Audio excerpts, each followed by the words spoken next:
Bonjour à tous, je suis Seco et le Tech Tech.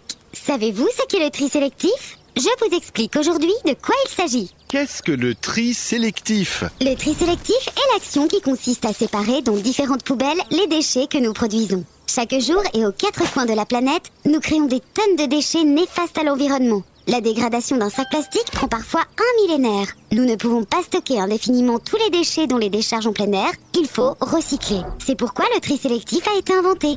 À La Réunion, comment fonctionne le tri sélectif? À La Réunion, les ménages possèdent deux types de poubelles différentes. La poubelle jaune, dans laquelle nous jetons les déchets recyclables, comme le papier et le carton, et la poubelle grise où nous jetons les déchets non recyclables, comme la vaisselle en plastique, par exemple. Aussi, il existe à proximité des habitations des bornes de collecte de verre.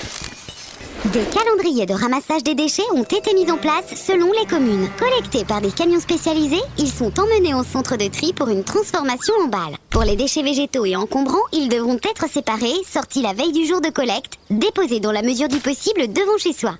Les autres déchets comme les piles, les appareils électriques, électroniques et les ampoules devront être rapportés chez les commerçants qui sont obligés de les reprendre. Peut-on tout recycler? Le recyclage a ses limites. Certains produits ne sont pas recyclables comme les pots de yaourt, les mouchoirs en papier, les emballages sales comme les cartons à pizza et les barquettes en polystyrène par exemple. En cas de doute, jetez les déchets dans les ordures ménagères, c'est-à-dire la poubelle grise. Ils seront alors brûlés dans un incinérateur, ce qui produira de la chaleur et qui créera de l'électricité redistribuée à EDF par exemple. Mais il n'y a pas d'incinérateur à La Réunion.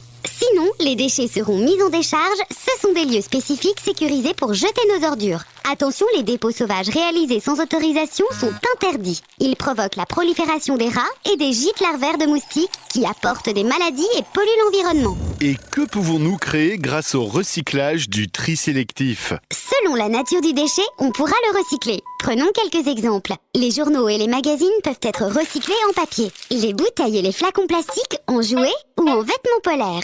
Les cartons et les briques alimentaires en enveloppe ou en papier cadeau. Le verre en d'autres matériaux en verre. Les emballages métalliques en outils, comme en fer à repasser ou en radiateur. Les déchets verts en compost pour les agriculteurs. L'acier, le papier et le verre se recyclent à l'infini. Comment pouvons-nous favoriser la mise en œuvre du tri sélectif dans la vie quotidienne? Le tri sélectif est avant tout un acte citoyen dans le but de réduire nos déchets. Par exemple, préférez faire vos courses avec un cabas qu'un sac en plastique, en favorisant les gros paquets aux nombreux et petits formats. Nous devons aussi réutiliser en offrant une deuxième fonction à nos matériaux désuets. Par exemple, un vieux tissu peut contribuer à créer une couverture en patchwork.